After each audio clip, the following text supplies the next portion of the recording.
નરેન્દ્ર મોદીનો 75મો જન્મદિવસ છે અને આવો જાણીએ કે નરેન્દ્ર મોદીએ વડાપ્રધાનનું પદ સંભાળ્યું ત્યારબાદ ભારતીય બજાર માટે કેવા રિટર્ન્સ આપ્યા વિગત સાથે જોડાયા છે સહયોગી નીરજ કંસારા. જી નીરજ.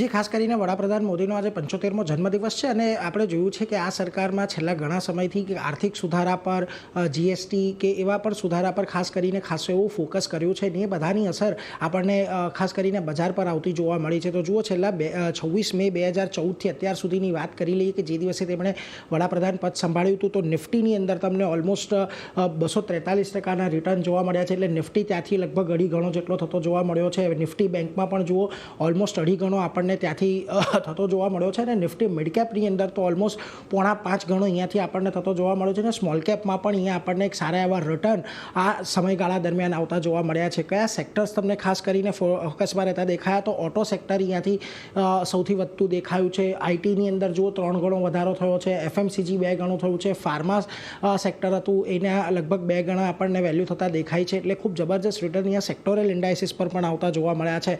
પરંતુ આમાં પણ ખાસ કરીને સ્ટોક સ્પેસિફિક મોમેન્ટમ જે રહ્યું છે એ તો રિટર્ન આપણને બજારને પણ ઘણા અંશે પાછળ છોડી દે છે. કારણ કે જુઓ અહીંયા નિફ્ટીની સ્ટોકની વાત કરી લઈએ તો ટ્રેન્ડનો સ્ટોક અહીંયા 50 ગણો થતો દેખાયો છે આ સમયગાળા દરમિયાન. તો બજાજ ફાઇનાન્સમાં પણ જુઓ 49 ગણો થયો છે.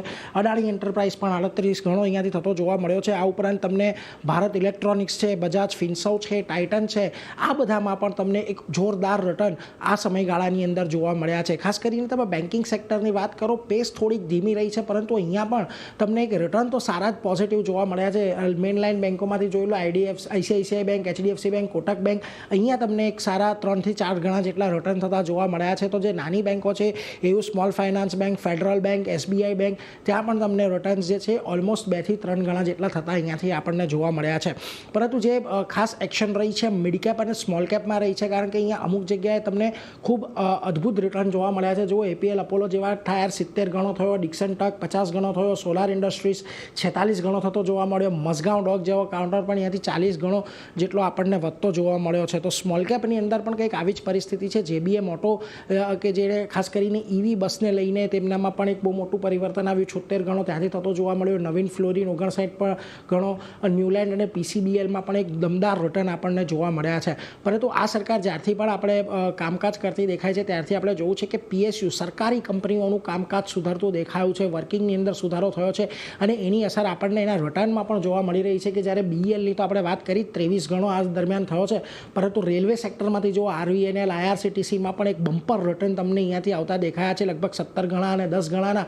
આ સિવાય પણ તમે એચએલ જોશો, એચપીસીએલ જોશો, આઈઆરએફસી જોશો, આ બધી કંપનીઓ પણ તમને ઓલમોસ્ટ 4 થી 6 ગણી જેટલી વધતી દેખાય છે. એટલે ક્લિયરલી કે અહીંયા જે પ્રકારે સરકારે રિફોર્મના પગલાં લીધા છે, કોર્પોરેટ ટેક્સ કટ હોય, જીએસટી ટેક્સ કટ હોય કે પછી સમયાંતરે ઇન્ડસ્ટ્રીને જે પ્રકારે મદદ પૂરી પાડવાનું કામ સરકારે કર્યું છે એનું રિફ્લેક્શન અત્યારે આપણને ખાસ કરીને બજારની અંદર દેખાઈ રહ્યું છે.